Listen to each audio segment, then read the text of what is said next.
안녕하세요. 반갑습니다. 기본권학2 14주차 마지막 주차죠. 14주차 수업을 시작하겠습니다. 수업에 앞서 저작권 관련 사전 안내문을 알려드리겠습니다.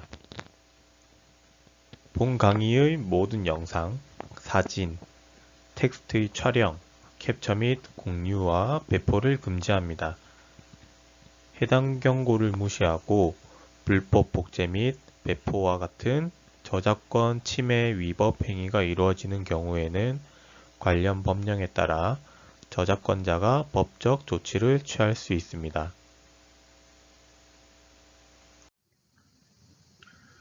이 임종간호는 우리가 임상에서 생각보다 우리가 많이 또 접할 수 있는, 그리고 우리가 시행해야 되는 그런 간호 중에 하나가 임종간호입니다. 이 임종간호는 뇌사자나 혹은 임종을 앞두고 있는 그런 대상자, 말기 질환 대상자, 그죠? 그런 사람들뿐만 아니라 이제 호스피스 이런 병동에서도 많이 이루어지는데, 이 대상자뿐만 아니라 대상자의 가족이나 그리고 대상자를 돌보고 있는 의료인들, 간호사 포함해서 그와 관련된 모든 사람들에게 우리가 이제 지지 체계를 제공을 하고 간호를 제공을 해야 됩니다.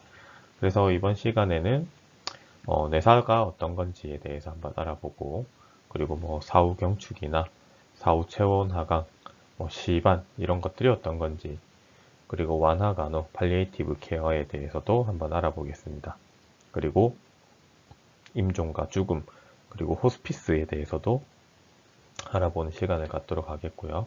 그래서 여기서는 임종과 죽음에 대한 대상자의 반응을 사정을 하고, 그리고 이 임종과 관련된 윤리적, 법적 측면을 우리가 또 알아보겠습니다. 또 신체적 징후는 어떤 것들이 있는지, 임종 간호를 우리가 한번 알아보고, 또 사후에 신체에 어떤 변화가 있는지, 또 사후 처치, 그리고 사후 간호 이런 것들에 대해서 알아보고 가겠습니다. 먼저 이 죽음에 대한 이 죽음에 대한 개념은 사람들이 일반적으로 우리가 경험한 어떤 상실과 그리고 죽음을 어떻게 생각하느냐, 그 생각하는 정도에 따라서 조금씩 달라집니다. 예를 들어서 반려견을 키웠던 사람들, 어릴 때 반려견을 키우다가 혹은 다른 반려동물도 있겠죠. 그러한 반려동물들이 죽었을 때 내가 어떠한 상실감과 어떠한 경험, 또 그 죽음에 대해서 어떻게 경험을 했는지, 생각을 했는지, 혹은 나의 가족들, 또 가까운 사람들이 그러한 상황을 겪었을 때 우리가 어떻게 경험을 했는지, 어떠한 생각을 했는지, 이러한 것들에 따라서 달라지게 됩니다. 특히나 또 연령에 따라서도 조금씩 차이가 있는데, 밑에 표를 보시면은 영아는 죽음의 개념, 어쨌든 소아들은 죽음의 개념을 잘 이해하지 못해요. 그래서 일시적인 이별이나 잠이 들었다 이렇게 생각할 수도 있고요. 그리고 5세에서 9세 정도는 나는 죽음을 피할 수 있어. 그리고 죽음은 폭력이나 공격 이런 것과 연관을 지어서 생각을 하게 됩니다. 그리고 조금 더 크게 되면은 이 죽음은 피할 수 없다 이런 것들로 이해를 하게 되고, 그리고 더 컸을 때 청소년기, 그럴 때는 또 죽음에 대한 생각이 조금 더 달라지게 됩니다. 하지만 이 성인 수준으로 인지를 하게 되지만은 완전히 성인처럼 받아들이기는 힘들다는 거죠. 그리고 성인기에는 어떤 종교나 문화나 그죠? 그러한 영향을 받게 되고요. 그리고 나이가 더 들었을 때는 나의 죽음도 받아들이게 되고, 그죠? 부모님과 혹은 동료, 주변 사람들, 이런 대상자들, 주변에 있는 사람들의 죽음을 경험을 하게 됩니다.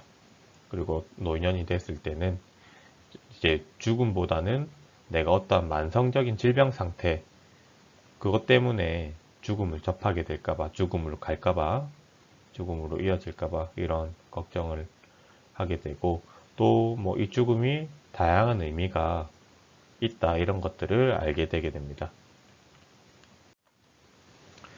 그래서 이 죽음은 대상자뿐만 아니라 대상자의 가족, 그리고 돌보는 간호사에게도 굉장히 많은 영향을 미치게 됩니다. 특히나 또 이 죽음은 쉽게 받아들일 수가 없어요. 누구에게나 받아들이기 어려운 문제가 이 죽음입니다.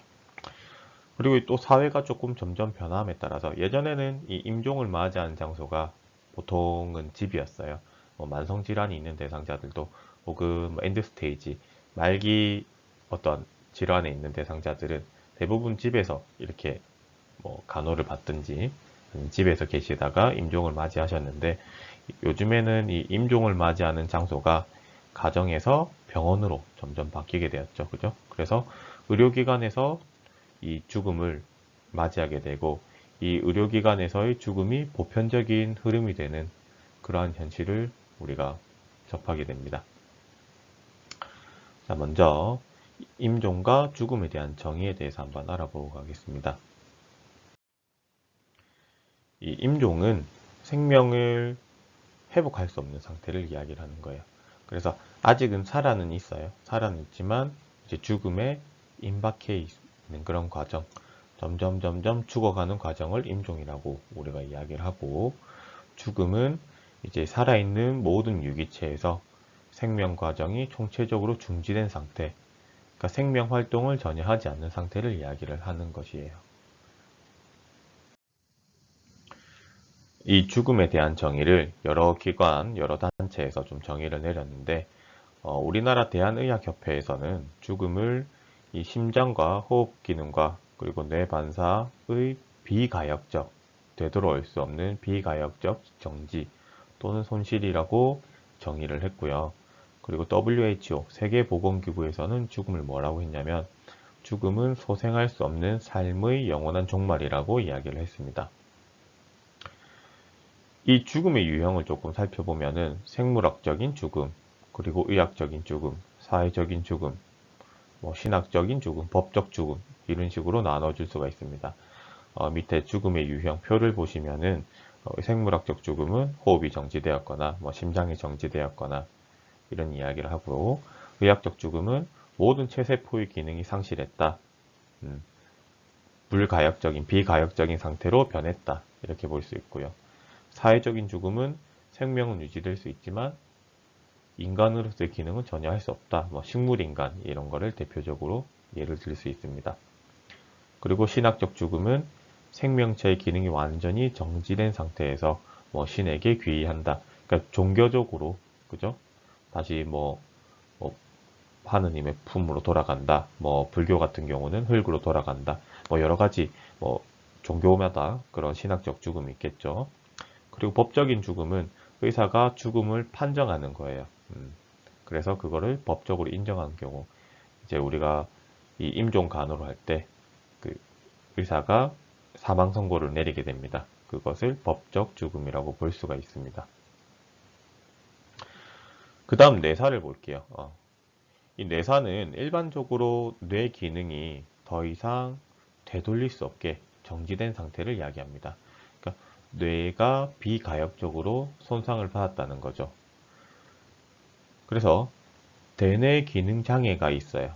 대뇌 기능 장애가 있고, 하지만 뇌간의 기능은 살아 있습니다. 뇌간의 기능이 살아있기 때문에 뭐 호흡이나 순환이나 대사나 체온 조절 이런 생명 유지의 필수적인 기능은 가능한, 그죠? 가능한 식물인간 상태와는 구별을 해야 된다는 거예요. 뇌사는 말 그대로 뇌가 죽은 거고, 그죠? 식물인간 같은 경우에는 뇌간의 기능이 있기 때문에 이것과 구별을 잘 해서 뇌사와 식물인간을 우리가 구분할 수 있어야 됩니다. 자, 그러면 뇌사는 어떻게 판정하냐? 뇌사는 어떤 조건에서 이루어지냐? 자, 선행 조건이 있습니다. 원인 질환이 일단 확실해야 됩니다. 원인 질환이 어떤지 확실해야 되고, 그리고 치료될 가능성이 전혀 없는 어떠한 기질적인 뇌병변이 있어야 되고, 그리고 깊은 혼수 상태에서 자발 호흡이 없어야 되고, 인공호흡기로 호흡이 유지되고 있을 때, 그리고 치료 가능한 어떠한 약물 중독이나 대사성 장애의 가능성이 없어야 되는 거예요. 네. 그리고 치료 가능한 내분비성 장애의 가능성이 없어야 된다. 그리고 저체온 상태가 아닐 때, 네. 그리고 쇼크 상태가 아닐 때, 이게 뇌사의 선행 조건이 됩니다.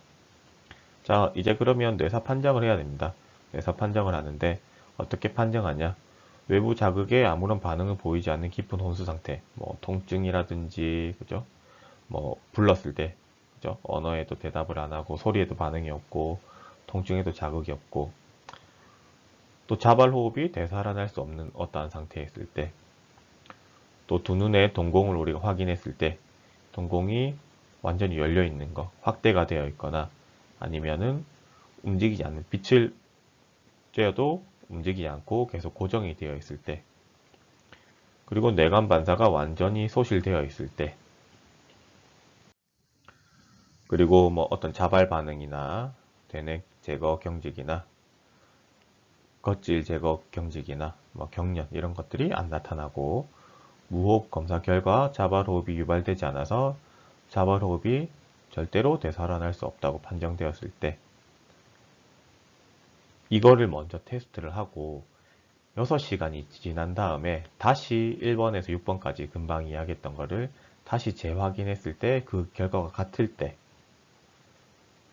그죠? 그러고 나서 마지막으로 뇌파 검사를 실시해서 플랫, 그러니까 평탄 뇌파가 30분 이상 지속되었을 때 뇌사라고 판정을 내립니다. 그래서 보통 이 장기 이식할 때, 장기 이식을 담당하는 병원, 뭐 뇌사자를 데리고 있는 이런 병원에서는 이런 뇌사 판정을 우리가 쉽게 볼 수가 있습니다. 네, 생각보다 흔하게 볼 수 있습니다. 그래서 뭐 오전에 첫 번째 검사를 하고, 그러고 나서 오후에 6시간이 지난 오후에 뭐 다시 확인을 한다든지, 아니면 어쨌든 뭐 밤에 확인하고 또 아침이나 점심 때 다시 확인하고, 이런 식으로 뭐 두 번 체크해서 마지막으로 뇌파 검사까지 해서 뇌사 판정을 내릴 수가 있습니다. 자, 그 다음은 임종과 죽음에 대한 반응을 좀 볼게요. 보통 이 임종을 맞는 대상자나 그리고 그 가족들은 상실을 깨닫게 되면서 슬픔을 겪게 됩니다. 그죠? 이 대상자가 내 가족이 떠난다고 생각을 하니까 슬픔을 겪게 되는 거예요. 그래서 거기에 대한 부정이나 죄책감이나 분노, 뭐 절망, 무가치감, 그 느낌, 집중장애, 이러한 것들을 볼 수가 있다는 거예요. 그래서 이러한 증상들이 자살에 대한 생각이나 혹은 환각, 망상으로도 이어질 수가 있습니다. 그리고 두려움이 나타날 수도 있고요. 그래서 이 두려워하는 사람에게 흔히 볼 수 있는 슬픔을 겪는 사람과의 특징과 유사한, 그죠? 흐느낌이라든지 뭐 부동맥, 부동이라든지, 그 다음에 맥박수나 호흡수가 증가한다든지, 구강 건조가 있다든지, 뭐 식욕부진이나 수면장애, 뭐 악몽, 이런 것들이 나타날 수가 있습니다. 그리고 또 절망감을 느낄 수가 있는데, 이런 절망감을 느낀 대상자들은 뭐 무감동이라든지 뭐 비관, 의사결정 장애, 이런 것들을 볼 수가 있습니다. 그리고 또 무력감을 경험하는 사람들이 있습니다. 이 무력감을 경험하는 사람들은 뭐 분노나 뭐 폭력이라든지 무의식적인 행동 표출, 우울, 수동적 행동, 이런 것들을 볼 수가 있고요. 그리고 돌봄을 제공하는 이 돌봄 제공자들은 돌봄 제공자 역할의 부담감을 느낄 수가 있습니다. 그래서 뭐 극심한 스트레스를 겪는다든지, 혹은 뭐 지속적인 피로나 우울이나 공허감, 이런 것들을 느낄 수가 있습니다. 또 때로는 그 대상자에게, 그죠? 돌봄 제공자들이 대상자에게 지속적으로 관심도 쏟아야 되고 간호도 해야 되고, 그렇게 하다 보니까 시간과 경제적 손실에 대해서도 어, 분노를 느낀다거나, 그죠? 뭐 이러한 것들이 생길 수가 있고, 또 가족 내 의사소통과 문제 해결 능력에도 문제가 생길 수가 있습니다. 그래서 이 슬픔 과정을 겪는, 이러한 임종과 죽음을 겪는 이런 환자에게도 지지가 필요하지만, 마찬가지로 이 슬픔을 경험하는 의료인에게도 지지 체계가 필요합니다. 그리고 뭐 개인이 가지고 있는 문화나 어떤 종교적 전통, 뭐 의식, 이런 것들은 이 죽음에 직면한 사람들에게 또 도움이 될 수가 있기 때문에 우리는 대상자의 종교나 문화에 대해서 이제 충분히 이해를 하고 다름을 또 받아들이고 그죠? 이것으로 바탕을 해가지고 좀 더 개별화된 간호를 제공할 수 있어야 됩니다. 자, 그러면 간호 과정을 한번 보겠습니다. 먼저 사정을 할 거예요. 우선적으로 우리는 환자와 그 가족의 인식 상태를 먼저 점검할 필요가 있습니다. 그래서 보통 보면은 뭐 여러 가지 유형이 있는데 그 중에서 임종 환자만 모르는 상태, 그죠? 그 대상자가 본인이 그 죽음에 있는 그런 상태를 임종 환자만 모르는 상태, 그죠? 그리고 서로 알고 있지만 서로 모르는 척하는 그런 상태, 그리고 모두가 다 아는 상태, 이 세 가지로 우리가 볼 수가 있습니다. 쉽게 말해서 임종 환자만 모르는 상태, 그러니까 대상자는 본인이 죽음에 임박했다는 사실을 모르는 거예요. 그래서 다시 회복할 거라고 믿는 거예요. 가족들은 그렇게 믿기 때문에 대상자에게 안 알리는 거예요. 알리지 않고. 그래서 이런 상황은 굉장히 많이 겪는데 좀 물어보는 경우가 있습니다. 환자들이 제 상태가 어떤가요? 그럼 이제 이 사람은 뭐 시한부 인생입니다. 우리는 알고 있어요. 근데 이거를 정확하게 이야기를 해야 되는지 가족들을 알리지 말아 달라고 이야기를 하는데 가족들이 없는 그런 상황에서 환자가 집요하게 물어보는 경우가 있습니다. 그러면은 우린 진짜 윤리적 이 문제가 있죠, 그죠? 우리는 사실을 이야기해야 될, 그죠? 그런 윤리적인 의무가 있기 때문에. 그리고 또 서로 모르는 척 하는 상태. 그러니까 서로 상호 간에 암묵적으로, 그죠? 말을 안 하는 거예요. 의료진도 알고, 대상자도 알고, 가족도 알고, 다 아는 그런 상태인데, 서로 이 말하는 걸 피하는 겁니다. 네. 왜? 말을 꺼내면 힘들기 때문에, 일부러 이야기를 안 할 수도 있고, 불편하기 때문에, 이야기를 안 할 수도 있고, 근데 서로 굉장히 부담감을 많이 느낍니다. 자, 그 다음은 모두가 다 아는 상태. 예, 다 알고 있어요. 대상자도 알고 있고, 저 가족도 알고 있고. 그러니까 이 말을 꺼내기는 힘들지만, 이 죽음이라는 말을 꺼내기는 힘들지만은 어느 정도 받아들일 수 있다는 거예요. 그래서 이런 상황에서는 대상자는 내가 이제 임종이다, 임종 과정에 있다, 이런 걸 알기 때문에 본인이 본인의 상태를 혹은 본인의 주변에 어떠한 것을 정리를 할 그런 상황이 된다는 거죠. 음. 알고 있다고 해서 그냥 편한 게 아니라 알고 있지만, 그죠? 받아들이고 있지만 뭐 힘든 거는 뭐 어쩔 수 없는 거죠, 그죠? 그런 상황이고. 그래서 우리는 또 이 임종 대상자 혹은 임종 시에 이 대상자의 어떤 생리적 징후 같은 것들 이런 것들을 정확하게 사정을 해야 됩니다. 특히나 이제 뭐 임종이 됐다, 임종을 맞이했다. 근데 우리가 조금 조심해야 될 거, 그죠? 왜 청각은 가장 오래 남아있는 감각이라고 하잖아요. 이게 그냥 하는 말이 아니라 실제로 청각 자체가 가장 마지막에 상실되는 감각입니다. 그래서 이 여러 가지 징후들을 좀 볼 수가 있는데 네 가지를 좀 보면은 근육 긴장도가 상실이 될 수가 있고요. 그리고 혈액순환 저하, 그리고 호흡 양상 변화, 감각 손실 이런 것들을 볼 수 있습니다. 밑에 표 23-3을 보시면 죽음에 임박한 징후들 금방 이야기했던 네 가지가 나옵니다. 근육의 긴장도가 떨어집니다. 말하기 어려워지고 삼키는 게 힘들어지고 구역질, 그죠? 그다음 위장관계 활동도 떨어지고 관략근 조절도 안 되고, 그죠? 그래서 뭐 실금 같은 게 있습니다. 신체 움직임도 떨어지고, 그다음 혈액순환이 잘 안 되다 보니까 감각 손실이라든지, 그죠? 청색증 같은 거 볼 수가 있고요. 또 체온도 떨어집니다. 그래서 축축한 피부, 그리고 다리, 손, 이렇게 귀, 코, 말초 부위부터 피부가 차가워집니다. 그리고 맥박도 불규칙해지고 느려지고 혈압도 떨어지고 호흡 같은 경우는 체인 스트로크 호흡이 나타납니다. 빠르고 얕고 불규칙적이고 그리고 비정상적으로 느린 호흡, 그죠? 체인 스트로크 이게 이제 임종 전에 나타나는 호흡을 이야기를 하고 거친 호흡음도 들리고 또 구강 점막이 건조해지면서 그죠? 그리고 감각 손실이 발생합니다. 시야도 흐려지고 미각과 후각도 떨어지고 아까 말했다시피 청력은 가장 마지막으로 상실이 됩니다. 그래서 대상자의 죽음에 대해서 가족들이 어느 정도 알고 있는지 그러한 것들도 사정을 해서 우리가 정확한 정보를 제공을 해줄 수가 있어야 됩니다. 그래서 우리가 간호 진단을 내립니다. 관련된 진단들을 보면 불안이라든지 그죠? 비효과적 부정, 뭐 슬픔, 복합적 슬픔, 그죠?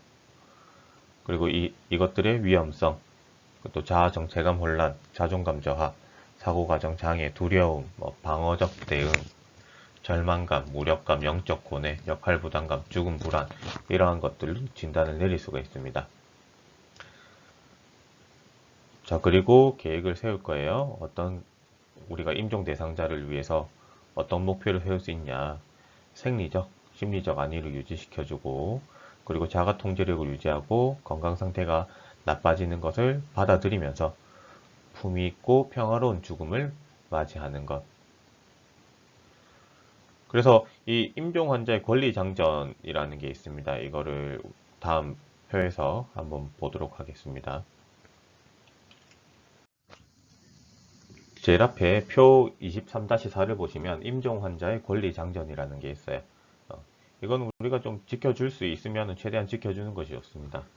그래서 임종 환자들은 사망 순간까지 살아있는 인간으로 대우받을 권리가 있습니다. 그죠? 죽을 사람이니까 뭐 대충 해주면 되지 이게 아니에요. 예.